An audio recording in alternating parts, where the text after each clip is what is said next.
Welcome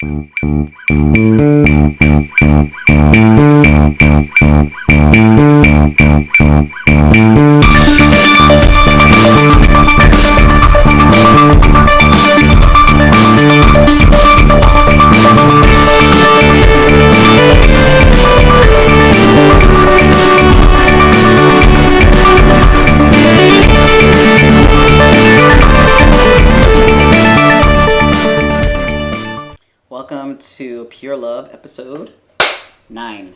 We'll be talking about navigating relationships through mental illness and trauma. But first, what is pure love? Pure love is an honest conversation between parent and child, unicorn and mermaid, about how we navigate life, relationships, sex, sexuality, everything, how we've grown together and continue to grow. And I guess kind of give tips and advice for other guardian-child duos. Yeah, all right. Well, this is also a topic that both of us kind of came up with because we both have mental illnesses and we navigate this every single day. And I have gotten a lot better at it because obviously I'm older and I've had more time and my daughter is still like going through it. And so I like to be a big support for her, especially when I can. Right. And we wanted to put it in the context of relationships, like our relationship, and then like, I guess, romantic or other kinds of relationships, like how do we do that? And this looks different for everyone, depending on what it is that you're going through or living with, and also what support you have, what kind of relationships you have, like it changes. So again, this is not a cookie cutter model. This is just us sharing and storytelling about our experiences. So, so in terms of mental illness and stuff, like how do you fall in that spectrum? Well, I'm diagnosed with depression and anxiety, which is, they're two very conflicting illnesses. So it's very exhausting. It's a lot to deal with. And even though I like to think it isn't, it's a huge part of my personality. Mm-hmm. And I have anxiety disorder, PTSD, and depression, but I would say not as much as you experience it. But anxiety is like right up there. Number one. Yeah. It's like my whole life is anxiety. And PTSD really informs my entire life, actually. So going through that, and almost 6 years ago, I became sober, and being sober now has, I don't want to say it's added something, but it's definitely uncovered the things that I was covering up. So there's a lot of things that I'm dealing with for the first time that's really challenging. Also beautiful because I'm like, going through my stuff and I'm dealing with them now, but I'm finding that I do horrible around crowds, which is an interesting thing when you're a person who, speaks publicly for a living. And I also experience this kind of sensory overload and high anxiety attacks when it feels like I can smell, see, hear everything. Overstimulated. And it's just too much. So kind of those things that we're dealing with. And my PTSD stems from a variety of things, from a child sexual abuse, rape as a teenager, and also a myriad of things, right, that we experience as poor people of color, queer, trans, all that good stuff. So I think this is like our frame, like kind of the stuff that we have to be thinking about, and also like what we need to be negotiating when we're in relationships, right? So it's funny talking about relationships. So what kind of relationships do you have, want, desire? Because I think they're very different from mine. Romantically, I don't have very healthy relationships. I desire a healthy relationship, but I don't know. I feel like it's some of it's because of me and my stuff, and then obviously because of the other person. Obvious. But I know that my mental illness and my way of thinking or my inner dialogue, things like that, can interfere and, sometimes make things a little rough. My anxiety, confidence, things like that always definitely come into play a lot when it comes to any type of relationship. When it comes to trust too, when you have that paranoia all the time and just rolling in your head, somebody's better than you, prettier than you, smarter than you, that whole going down the deep hole with depression, like, why would anybody want you? What's so good about you? Why won't they leave? So that definitely plays into it, and it makes it unhealthy, especially if you're like a people pleaser on top of that. And then being somebody who wants to nurture and heal others, you tend to attract the other broken people, and then it sucks the life out of you. So that tends to be my pattern sometimes. Yeah. I want to help other people. I feel like it's in a way trying to help myself, because they're something like, they're rough around the edges, but I'm proving to them that someone can still love them. It's like maybe somebody one day will love me the way that I'm loving this person. It's like mirror images over here, because that was me in my 20s as well. And it was like, I had like a running joke. I was like, do I have like a sign on my forehead that says, assholes, right, if you're an asshole, or if you're, and I'm putting this in quotes, if you're broken, if you have, you're abusive, manipulative, if someone abused you, all of the things. I was like, come see me, come see me. I'm your person because I'm going to love you no matter what, and despite anything. And it was at my own expense, right? We're healers. Like, I think that I wanted the same thing. I was like, I want to love you the way I want somebody to love me. Or in my case, I think because of the abuse, that's the way that I show love. Like, I'm going to give you everything so that you will want me.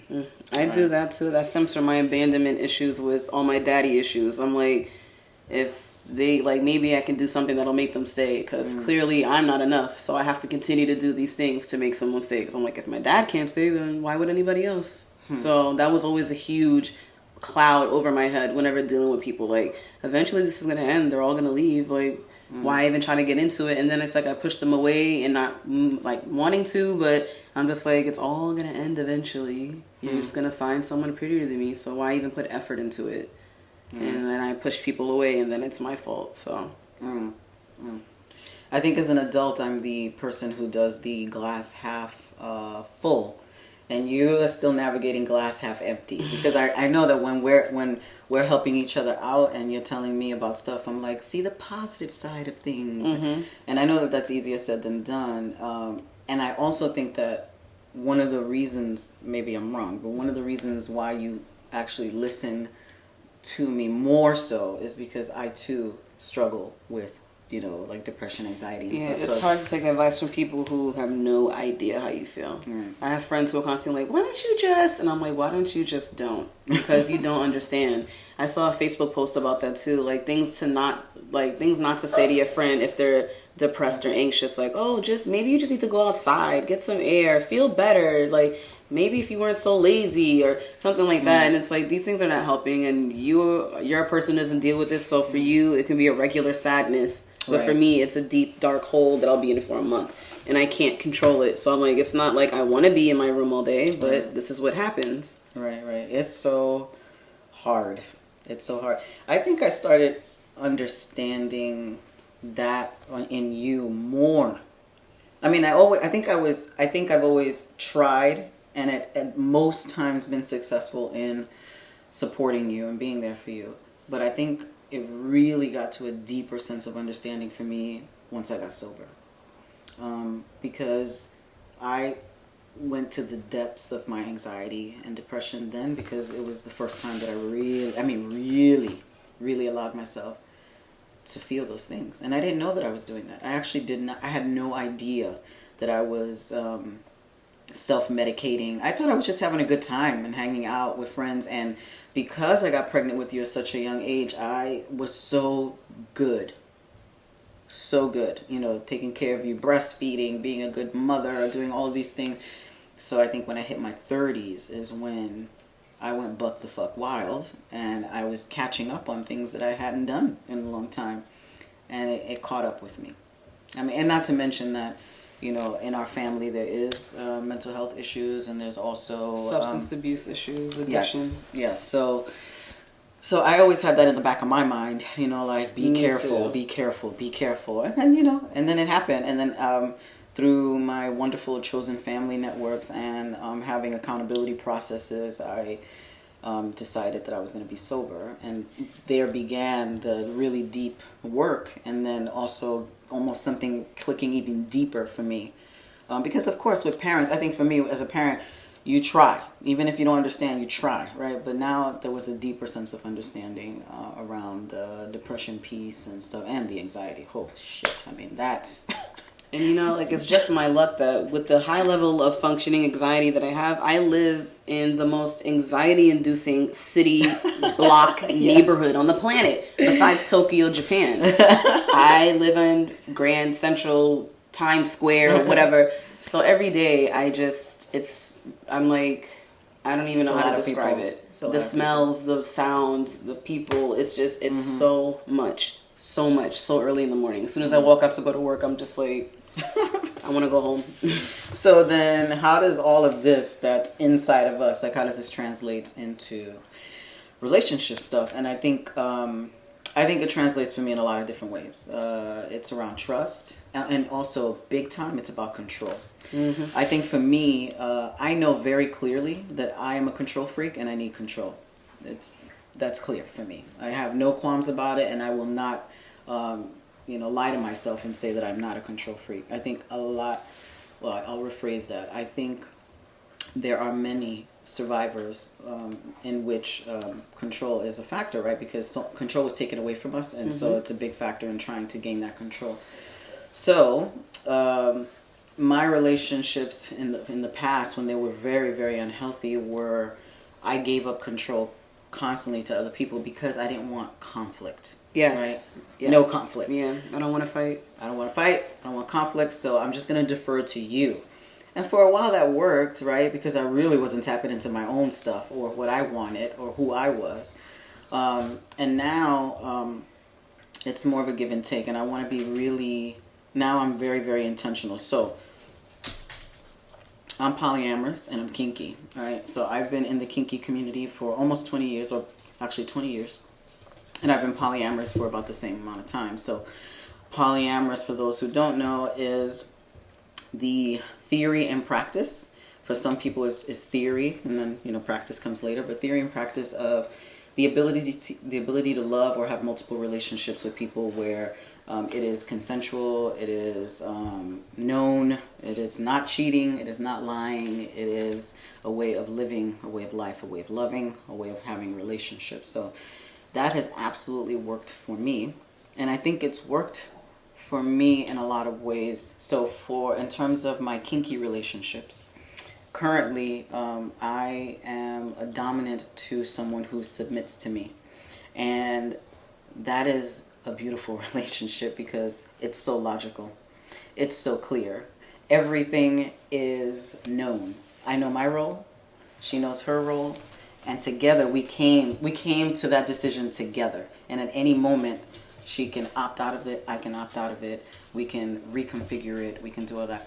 So for me, around the idea of control works really nicely in the kink world for me because it's consensual control. It's absolutely consensual, and everything is not. It's not a surprise, right? Everything is known. And being polyamorous, I really love it because I get different things from different people, and I think for a long time I made myself small and compartmentalized myself for people. Even when I had desires and other ideas around what relationships were, I was just kind of falling in what the majority said, that monogamy, heterosexuality is the way to be. And in my polyamory, I really like it. I love it because I'm able to be my full self all over the place, right? And as a fluid person, I'm very masculine at some points, very feminine at others. Wear women's clothing, wear men's clothing. I'm very fluid, right? And so with the different people in my life, I'm able to express those things. So no part of me is hidden pushed down or anything. I express my true self, and that is a gift, especially as a fluid person, because a lot of people don't understand that, what it means to be that. Yeah. What about you? Well, I'm monogamous. A very strict monogamous person. Yes. I'm like I feel like that's the only thing I'm conservative in, is in my monogamy. And I think that stems from a lot of stuff from my life as well. That I'm just like, if it's me and you, it's me and you. Fuck everybody else. Don't look over there.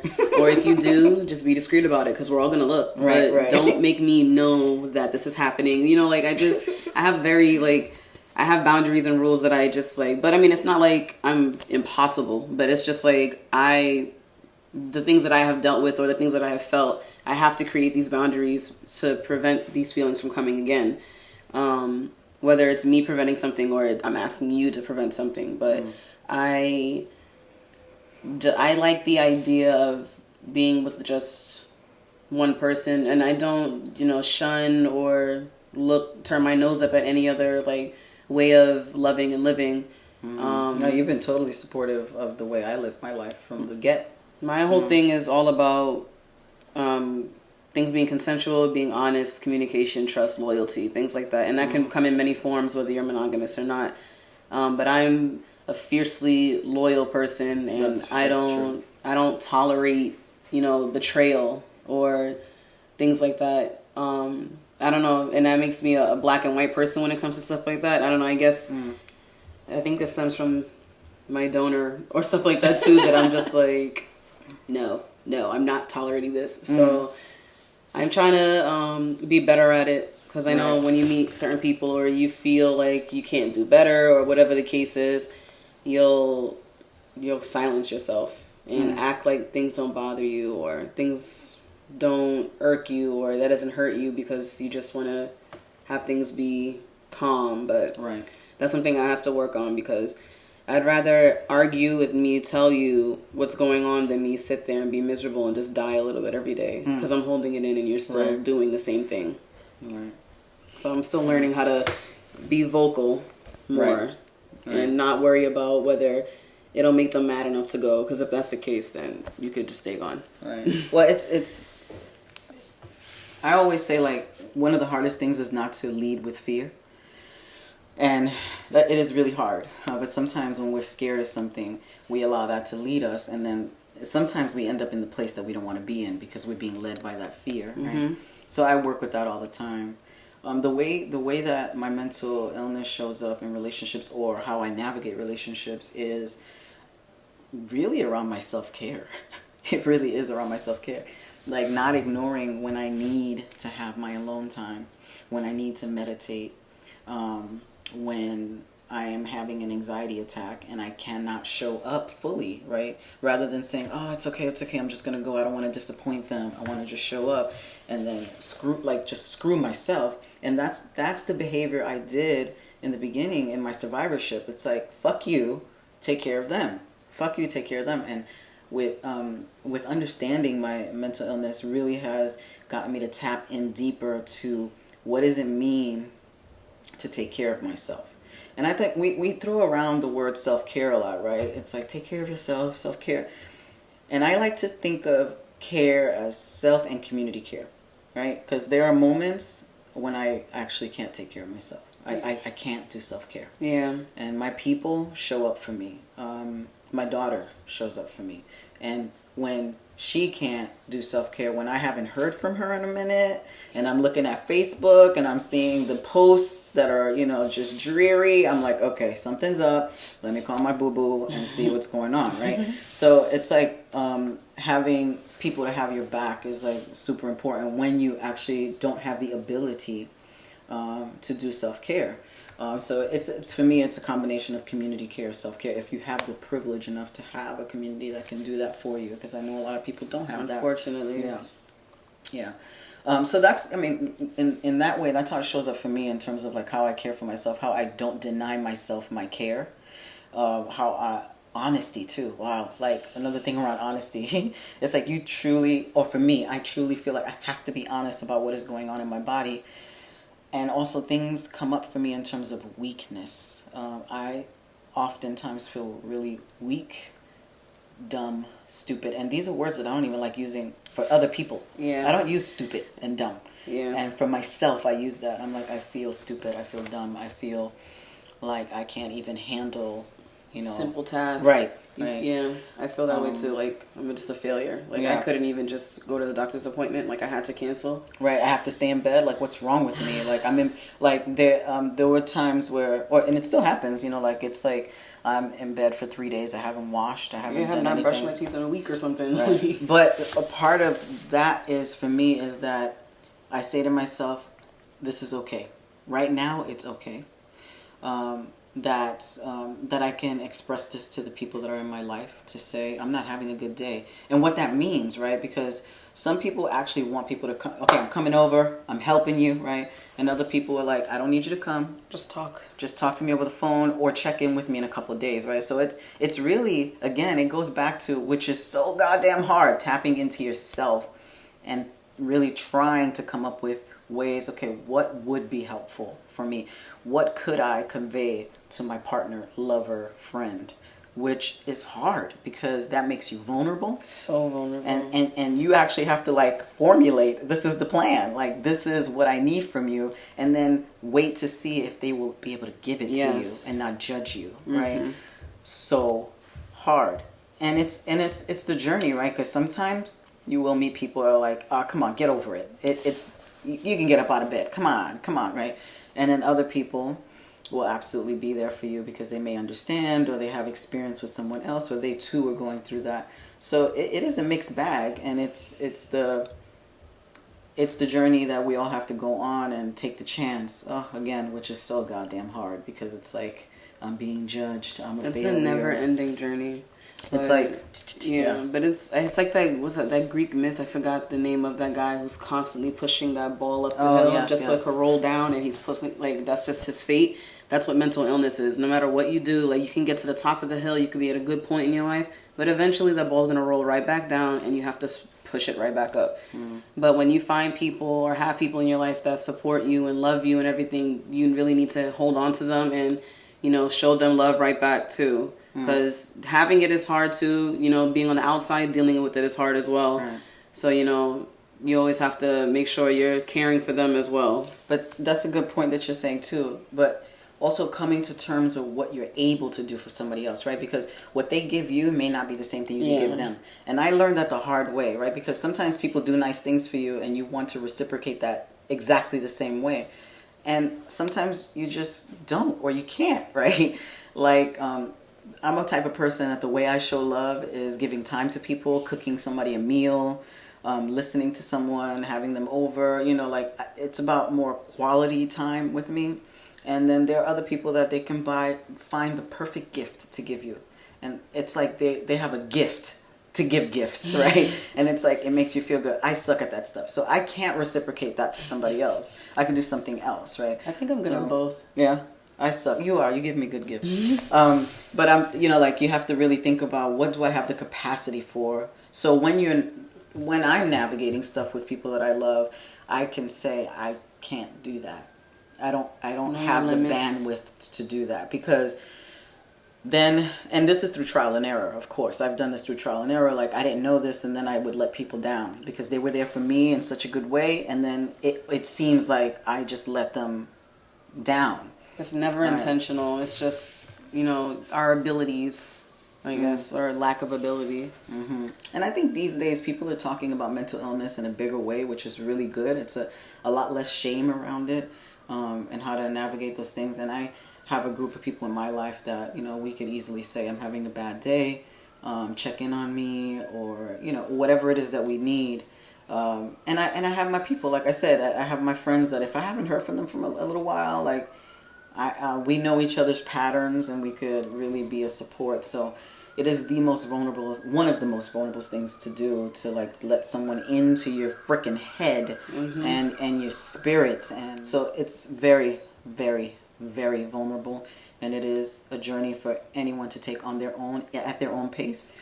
But that's the stuff that comes up for me in terms of how I navigate relationships and my mental illness and trauma.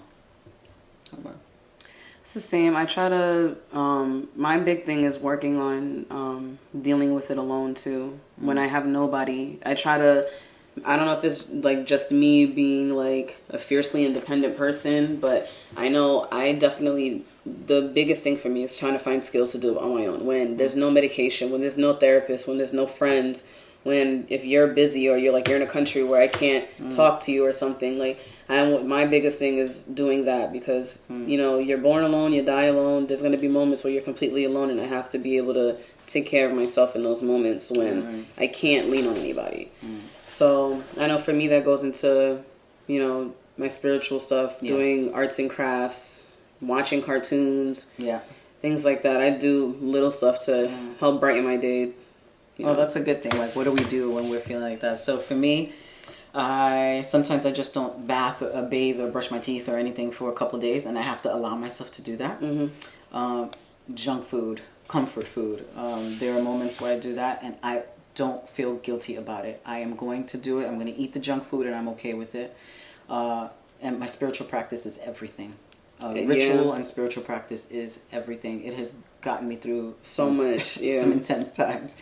So every single morning I wake up, I do ritual.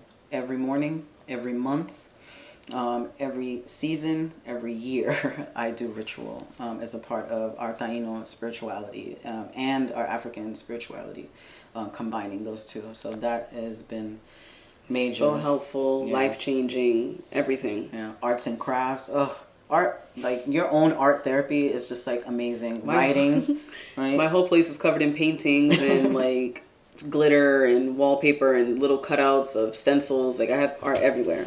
And of course, you can't deny therapy. Therapy works for some people. It doesn't work for others. And it really depends on the good relationship you have with the therapist. If you have health insurance. Yeah, it so many really factors. Tricky. Really, really tricky, right? And there's as far as I know, there is such a need for POC, people of color who are therapists, queer therapists, trans therapists, women therapists. Like, that's what I want. And we all it's want really to be hard. represented in our doctors. Yeah. And it's hard to find that. So when you do find it, it's beautiful. And if they listen, it's beautiful. So I think navigating our mental health is like a multi-prong approach. It's all trial and error. Yeah, it's a lot of different things, trying different things, and understanding, like you're saying, that boulder. That I think that's the way I see my trauma too. Like there are times when I'm doing fantastic, and I could talk about being a CSA survivor with no problem, and then I go do a talk, and I'm like fucked up for like a week, 2 weeks, 3 weeks. I'm crying all the time, and that's just kind of the waves that we go through. But one thing I would say is that throughout the years, the way I deal with trauma and mental illness has gotten better and better, and the times that it's really bad is lessened or shortened, I should say. And less self-destructive too. Yes. A lot of self-destructive behaviors are completely done now. That's wonderful. Yes. Wonderful. And I know that's another huge thing, especially in the POC community, that we don't talk about, is self-harm. Right. So that's another episode. Yes, really. So, I mean, I hope that was helpful in us sharing our practices for like trying to have healthy relationships, or how we've done it. And, doing it in monogamous relationships and polyamory and kinky relationships. But it really, I think it boils down to it's time, being kind to yourself if you can, because I know that is hard to do sometimes. Give yourself a break. Yes, and just trial and error, but really trying different things that might help, whether it might be community, talking one-on-one with your person, talking to your pets, plants, take a walk. Yes, pets are beautiful if you have them. They will save your life. Yes, so a lot of different things. So I hope some of this was helpful for you all. Please don't forget to send in questions. We want to know what you want to talk about. What do you want to grapple with? What are you curious about? So let us know. Thank you for supporting Pure Love. You. All right. Bye. Bye.